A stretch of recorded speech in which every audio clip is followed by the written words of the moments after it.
Very good morning. നമ്മൾ ഇന്നലെ കണ്ട വാർത്തയാണ്. തിരുവല്ലായിൽ, എൻ്റെ നാട്ടിൽ, ഒരു മദ്യപാനി അഥവാ മറ്റെന്തോ മയക്കുമരുന്നിന് അടിമപ്പെട്ടയാൾ അയാളുടെ വീട്ടിൽ നടന്ന എന്തോ സംഭവമായിട്ട് പരാതി പറയാൻ പോലീസ് സ്റ്റേഷനിൽ പോയി. പോലീസുകാരുമായിട്ട് ഈശാഘോഷയാകുകയും അയാളുടെ ബോഡി സ്ട്രക്ചർ കണ്ടാൽ തന്നെ അറിയാം സ്ഥിരം മദ്യപാനിയാണ് അല്ലെങ്കിൽ മയക്കുമരുന്നിന് അടിമയാണെന്ന്. ആ ബോഡി സ്ട്രക്ചറും അയാളുടെ ആ ചലനങ്ങളും കണ്ടാൽ തന്നെ നമുക്കറിയാൻ പറ്റും. സ്റ്റേഷനിൽ ചെന്ന് കഴിഞ്ഞപ്പം ഇവൻ മദ്യപിച്ചിട്ട് എന്നതുകൊണ്ട് അവര് ഇവന്റെ 2 വീലർ അവിടെ പിടിച്ചു വെച്ചു. എന്നിട്ട് ഇവനെ തള്ളി പുറത്താക്കി. അവന്റെ മഹാത്മ്യം കാണിച്ചുകൊണ്ടുള്ള ഒരുപാട് വീഡിയോകൾ സോഷ്യൽ മീഡിയയിൽ വന്നു കഴിഞ്ഞു. ഒരുപക്ഷെ പോലീസുകാര് ഈ മാധ്യമപ്രവർത്തകരെ വിളിച്ചു വരുത്തി സിനിമ പിടിക്കാൻ പോയ ആ ഒരു സാഹചര്യത്തിൽ, ആ ഒരു സമയം കൊണ്ട് അവനെ എങ്ങനെ കൈകാര്യം ചെയ്യണം എന്ന് പറഞ്ഞു കഴിഞ്ഞാൽ, കൈകാര്യം ചെയ്യാന്ന് പറഞ്ഞാൽ നിങ്ങൾ ഉദ്ദേശിച്ച ഇടിയും പിടിയൊന്നുമല്ല, അല്ലാതെ അവന്റെ വിഷയം എങ്ങനെ കൈകാര്യം ചെയ്യണം, കൃത്യമായി കൈകാര്യം ചെയ്യണം എന്നുള്ള താല്പര്യക്കുറവോ ഗ്രാഹ്യക്കുറവോ കൊണ്ടാണ് അവനെ തള്ളി പുറത്താക്കിയത്. ഇവൻ റോഡിലിറങ്ങിയിട്ട് വഴിയെ പോയ നിരപരാധിയായ ഒരു സ്ത്രീ അവരുടെ വാഹനം തടഞ്ഞു നിർത്തി താക്കോലൂരിയെടുത്ത് അവരുടെ തലമുടിക്ക് പിടിച്ച് താഴെ അടിച്ചു, റോഡിലടിച്ചു എന്നാണ് പറയുന്നത്. നമ്മൾ ചിന്തിക്കണം, നമ്മളുടെ നാടിന്റെ ക്രമസമാധാന നില ഏത് അവസ്ഥയിലെത്തി എന്നുള്ളത് നമ്മൾ ചിന്തിക്കണം. റോഡിലൂടെ യാത്ര ചെയ്യുന്ന ഒരാള് മറ്റൊരാളാൽ ഇതുപോലെ ആക്രമിക്കപ്പെടുക, ആസിഡ് ആക്രമണമൊക്കെ ഒരു സ്ഥിരം സംഭവമാണ്. കത്തിക്കുത്തും കൊലപാതകമൊക്കെ ഒരു സ്ഥിരം സംഭവമാണ്. അതൊന്നും നമുക്ക് ഇന്നൊരു വാർത്തയല്ലതായിരിക്കുന്നത്. പക്ഷേ ഒരു പുതുമയുള്ള വാർത്തയാണ്. റോഡിൽ നിൽക്കുന്ന ഒരാള്, റോഡിലൂടെ യാത്ര ചെയ്യുന്ന ഒരാളെ തലമുടിക്ക് ചുറ്റി പിടിച്ച് താഴെ ആക്രമിക്കുക, ഒരു മുൻവൈരാഗ്യവുമില്ലാതെ. അവന്റെ സ്വക്കേട്, അവന്റെ കഴപ്പ് തീർക്കാൻ വേണ്ടി അവൻ ഒരു യുവതിയോട് ഇങ്ങനെ ചെയ്തു. യുവതിയോടായാലും ഒരു മനുഷ്യനോട് ഇങ്ങനെ ചെയ്യാൻ പാടില്ല, മൃഗങ്ങളോട് പോലും പാടില്ല. അപ്പൊ ഞാനതിൽ കണ്ട ഒരു കാര്യം, നമ്മളുടെ പോലീസ് ആ വിഷയം കൈകാര്യം ചെയ്ത രീതി എത്ര ലാഘവ ബുദ്ധിയോടെയാണെന്ന് നിങ്ങൾ ചിന്തിക്കണം. അതെങ്ങനെ ചിന്തിക്കാൻ നിങ്ങൾക്ക് മൂള വേണ്ടേ? നിങ്ങളുടെ മൂള നിങ്ങൾ പണയം വെച്ചിരിക്കുകയാണ്. അവിടെ നിന്ന് പറ്റുമെങ്കിൽ പലിശ അടച്ചാൽ മൂള തിരിച്ചെടുക്കാൻ നോക്കണം. നിങ്ങൾക്ക് വേണ്ടി, നിങ്ങളുടെ ജീവന് വേണ്ടി, നിങ്ങളുടെ കുടുംബത്തിന് വേണ്ടി. ഇവൻ അവിടെ ഇത്രയധികം അഭ്യാസങ്ങൾ കാണിക്കുന്ന സമയത്ത്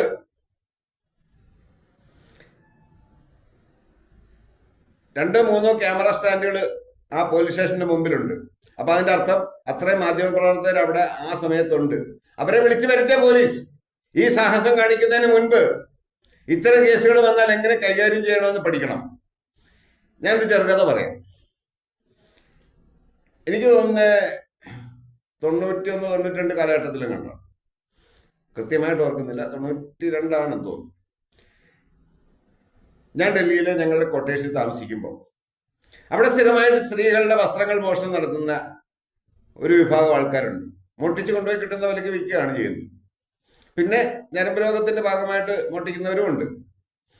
അങ്ങനെ ഒരു ദിവസം ഞാൻ ഡ്യൂട്ടി കഴിഞ്ഞ് വരുന്ന സമയത്ത് ഞാൻ വീട്ടിലേക്ക് വരുമ്പം ഒരു പ്രായമുള്ള ഒരാളിനെ പിടിച്ചവിടെ ഇരുത്തിയിട്ടുണ്ട്. അപ്പോൾ സമീപത്തുള്ള മറ്റു കൊട്ടേഴ്സുകാരെല്ലാം പറയുന്നു. ഞാൻ ചോദിച്ചു എന്താ സംഭവം? അപ്പൊ എന്നോട് പറഞ്ഞ്, അണ്ണാ തൊടി മോട്ടിക്കുന്നവനാണ്, അവന്റെ തൊടി സേലം പിടിച്ചതാണോ? എന്നിട്ട് ആ സമ്മതിച്ചോ? ആ സമ്മതിച്ചു. എന്ത് ചെയ്യാനാ? അത് പോലീസിനെ വിളിച്ചിട്ടുണ്ട്, വരുമെന്ന് പറഞ്ഞു. അപ്പം ഈ സർക്കാർ ക്വാർട്ടേഴ്സുകൾക്ക് വേണ്ടിയിട്ട് പ്രത്യേകം പോലീസ് സ്റ്റേഷനുള്ള സ്ഥലമാണത്. പോലീസ് വന്നില്ല. അപ്പൊ ഞാൻ തൊടിയൊക്കെ ഒന്ന് മാറിയിട്ട് ഞാൻ ഇറങ്ങി ചെന്ന് കാര്യങ്ങളൊക്കെ ചോദിക്കാൻ. അപ്പൊ അവിടെ കുറെ ചെറുപ്പക്കാർ നിൽപ്പുണ്ട്, കുറെ സ്ത്രീകളുണ്ട്, ബാക്കി പ്രമുഖ വ്യക്തികളെല്ലാം ജോലിക്ക് പോയിരിക്കുന്നവരാണ്. അപ്പൊ ഞാൻ ഇവനോട് ചെന്നിട്ട് പല കാര്യങ്ങൾ ചോദിച്ചതിനൊന്നും മറുപടി പറഞ്ഞില്ല. അന്നത്തെ എൻ്റെ പ്രായം അത്യാവശ്യം ഈ പട്ടാളക്കാരെ പഠിപ്പിച്ച കുറെ അഭ്യാസങ്ങൾ. സംസാരത്തിനിടയ്ക്ക് ഞാൻ കാലുമുടക്കി അടി കൊടുത്തു. ഇയാൾ താഴെ ഇരിക്കുകയായിരുന്നു. ഈ കാലുമുടക്കി അടി കൊടുത്തു എന്ന് പറഞ്ഞു കഴിഞ്ഞാൽ അന്നത്തെ അടിക്കൊക്കെ ആ പ്രായത്തിൽ, ഇപ്പോഴും അടിക്ക് മോശമൊന്നുമില്ല, ഞാൻ ആരും തല്ലാറില്ലെന്നേ ഉള്ളൂ. പക്ഷെ അത് കൃത്യമായിട്ട് കൊള്ളേണ്ടടുത്ത് കൊള്ളണം. കൊള്ളും എന്നുള്ളത് കൊണ്ടാണ് ഞാൻ അടി അടിച്ചു. ഇയാളുണ്ട് ഫ്ലാറ്റ്, അനക്കമില്ല. ഉടനെ ഞാൻ വിരൽ വെച്ച് നോക്കിയപ്പം ശ്വാസോച്ഛ്വാസം ഒരു മന്ദഗതിയിലുണ്ട്. പെട്ടെന്ന് എല്ലാവരും നാല് വഴിക്ക് ഓടി. ഞാനും അല്പസ്വല്പം ഭയന്നു. കാര്യം ചത്തുപോയാൽ ക്രിമിനൽ കേസാകും, കൊലപാതക കേസാകും. അവൻ തുണി മോട്ടിച്ച് വന്നാൽ അവിടെ അന്നേരം ഒരു സബ്ജക്റ്റ് അല്ലാതാകും.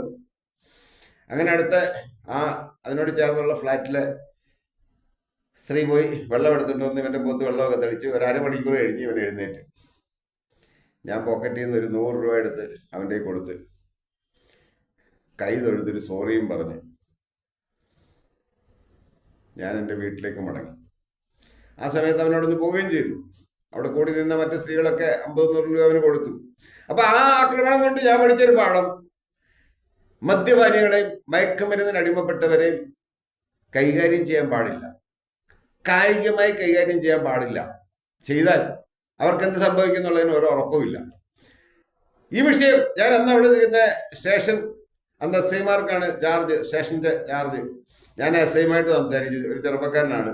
അപ്പൊ അയാൾ എന്നോട് പറഞ്ഞു, സാർ നിങ്ങൾ പഠിക്കാത്തൊരു പാഠമാണ്, ഈ മയക്കുമരുന്നിന് അടിമപ്പെട്ടവരെ ഞങ്ങൾ പോലീസുകാർ തല്ലാറില്ല, കൈകാര്യം ചെയ്യാറില്ല. ഞാൻ ചോദിച്ചു അതെന്താ? അത് ഇവരെ എന്തെങ്കിലും ചെയ്താൽ ചിലപ്പോൾ ഇവർക്ക് ജീവഹാനി വന്നു പോകും, അത് ഭയന്നിട്ടാണ്.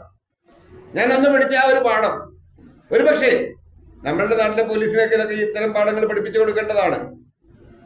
ജനങ്ങൾക്ക് ആവശ്യമാണെങ്കിൽ മാത്രം പഠിപ്പിച്ചാൽ മതി. ജനങ്ങൾക്ക് ആവശ്യമില്ലാത്തതുകൊണ്ടാണ് നമ്മുടെ പോലീസ് ഒന്നും പഠിക്കാത്തത്. അപ്പം ഈ വിഷയം ഇതേ സബ്ജക്റ്റ് കൊണ്ടായിരിക്കാം തിരുവല്ല പോലീസ് ഇവരെ എങ്ങനെയും ഉന്തിത്തള്ളി പുറത്താക്കിയത്.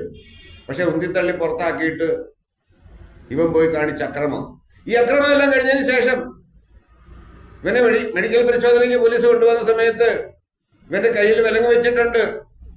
വെച്ചതിന് ശേഷവും ആ പെൺകുട്ടിയുടെ, ആ സ്ത്രീയുടെ ബന്ധുക്കൾ ഇവനെ ചെറിയ തോതിലൊക്കെ തട്ടുകയും മുട്ടുകയൊക്കെ ചെയ്തു. ചെറിയ തോത്, അതൊന്നും പോരാ. ഇവർക്കൊക്കെ അടി കൊടുക്കണ്ടെന്ന് പറഞ്ഞു കഴിഞ്ഞാൽ അത് കൊടുക്കേണ്ട രീതി വേറെയുണ്ട്. അങ്ങനെ വേണം കൊടുക്കുക. ചാവുകയും ചെയ്യരുത്, ഇവന്റെ ജീവിതത്തിൽ ഓർക്കുകയും വേണം. അതുമാതിരി വേണം അടി കൊടുക്കുക. അല്ലാതെ ഇങ്ങനെ ചുമ്മാ തട്ട്. എന്തായാലും പോട്ടെ, അവരുടെ രോഷം അവർ പ്രകടിപ്പിച്ചു. ആ സമയത്തും ആ ചക്കര പുന്നാര മോനെ കാണിച്ചൊരു ആക്ഷൻ ഉണ്ട്. ഇങ്ങനെ ഈ ആക്രമിക്കാൻ ചെന്ന ആൾക്കാരെ, അല്ല ആ സ്ത്രീയുടെ ബന്ധുക്കളെ കാണിച്ചൊരു ആക്ഷനാണ്. നമ്മൾ കഴിഞ്ഞ ദിവസം കണ്ട് മേയർ അമ്മച്ചിയെ പറ്റിയിട്ട് ആ KSRTC ഡ്രൈവർ ഏതാണ്ട് ആദ്യം കാണിച്ചെന്ന് പറയുന്നത്. അപ്പം അതിനവര് കേസും ബുക്കാരും ഒക്കെ ആയിട്ട് പോയിട്ടുണ്ട്. പക്ഷെ ഈ കാണിച്ച ആക്ഷന് ഏത് വകുപ്പിൽപ്പെടുത്തും? ലൈംഗികമായി പെടുത്തുവോ, അതോ നിഷേധമായിട്ട് കരുതുവോ, അതോ പ്രതികാരമായിട്ട് കരുതുവോ? എന്തായാലും അവൻ കാണിച്ച ആ ആക്ഷന് അടി കൊടുത്താ പോരാ.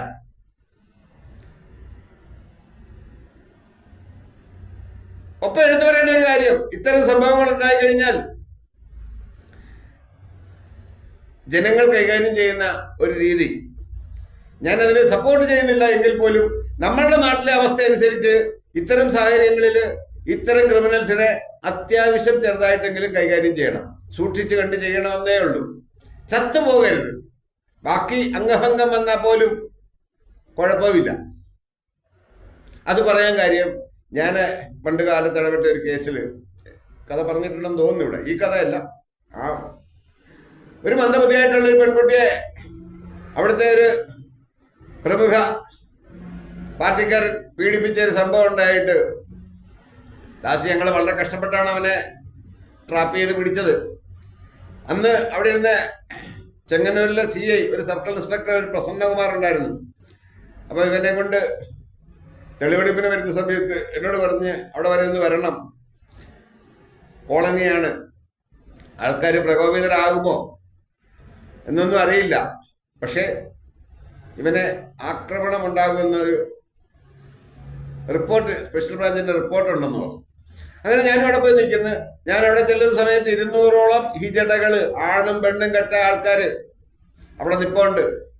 സ്ത്രീകളും പുരുഷന്മാരും ഉണ്ട്.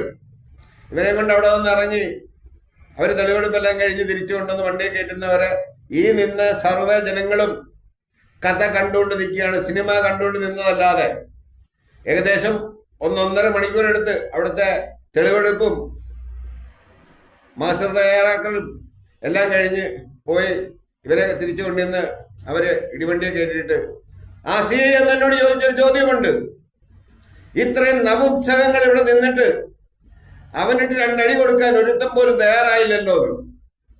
അപ്പൊ ഞാനൊന്ന് ചിരിച്ചു. അപ്പൊ അയാൾ എന്നോട് പറയുന്നു, ആ മനുഷ്യൻ ചെറുപ്പക്കാരനായിരുന്നു, അയാൾ എന്നോട് ചോദിക്കുന്നു, അടിക്കാൻ പറ്റിയില്ലെങ്കിൽ അവന്റെ മുഖത്തൊന്ന് കാർക്കിച്ച് തുപ്പാൻ പോലും ഇത്രയും നായ്ക്കൾ നിന്നിട്ട് ഒരുത്തിന് പോലും ആംബിയർ ഇല്ലല്ലോ എന്ന് പറഞ്ഞു. അപ്പൊ ഞാൻ പറഞ്ഞു, ഈ 19 പോലീസിനെയൊക്കെ കണ്ടുകൊണ്ട് അവർ ഭയന്നിട്ടായിരിക്കും. അയാൾ എന്നോട് പറഞ്ഞു, ഭയന്നിട്ടല്ല, പോലീസിനെ അല്ല അവർക്ക് ഭയം, തങ്ങൾ എന്തിനത് ചെയ്യണം എന്നുള്ളതാണ്. ഞാൻ അന്നത് അതുമായിട്ട് യോജിച്ചതാണ്. പിന്നെ ഞങ്ങൾ തമ്മിൽ പലപ്പോഴും കാണുമ്പോൾ ഈ വിഷയം ചർച്ച ചെയ്തിട്ടുണ്ട്. ഞാനിതിവിടെ എടുത്തു പറയാൻ കാര്യം, ഇന്നലെ ആ പെൺകുട്ടിയോട് ഈ അക്രമം കാണിച്ച ആ ക്രിമിനലിനെ അവരുടെ ബന്ധുക്കൾ, മജ്ജയും മാംസവുമുള്ള പെണ്ണുങ്ങൾ, കുട്ടികൾ, ഒരു പെൺകുട്ടി പറയുന്നത് കേട്ട്, നീ ഇറങ്ങി വാടാ, നിന്നെ ഞാൻ കൊല്ലുമെന്ന്. അങ്ങനെ രോഷം പ്രകടിപ്പിക്കാൻ കഴിയണം. എങ്കിൽ മാത്രമേ ഇത്തരം ക്രിമിനൽസുകൾക്കെതിരെ നടപടി ഉണ്ടാവുകയുള്ളൂ. നടപടി ഉണ്ടായില്ലെങ്കിൽ നമ്മുടെ ജീവിതം കൂടുതൽ ദുരിതത്തിലായിക്കൊണ്ടിരിക്കും. അപ്പൊ ശരി.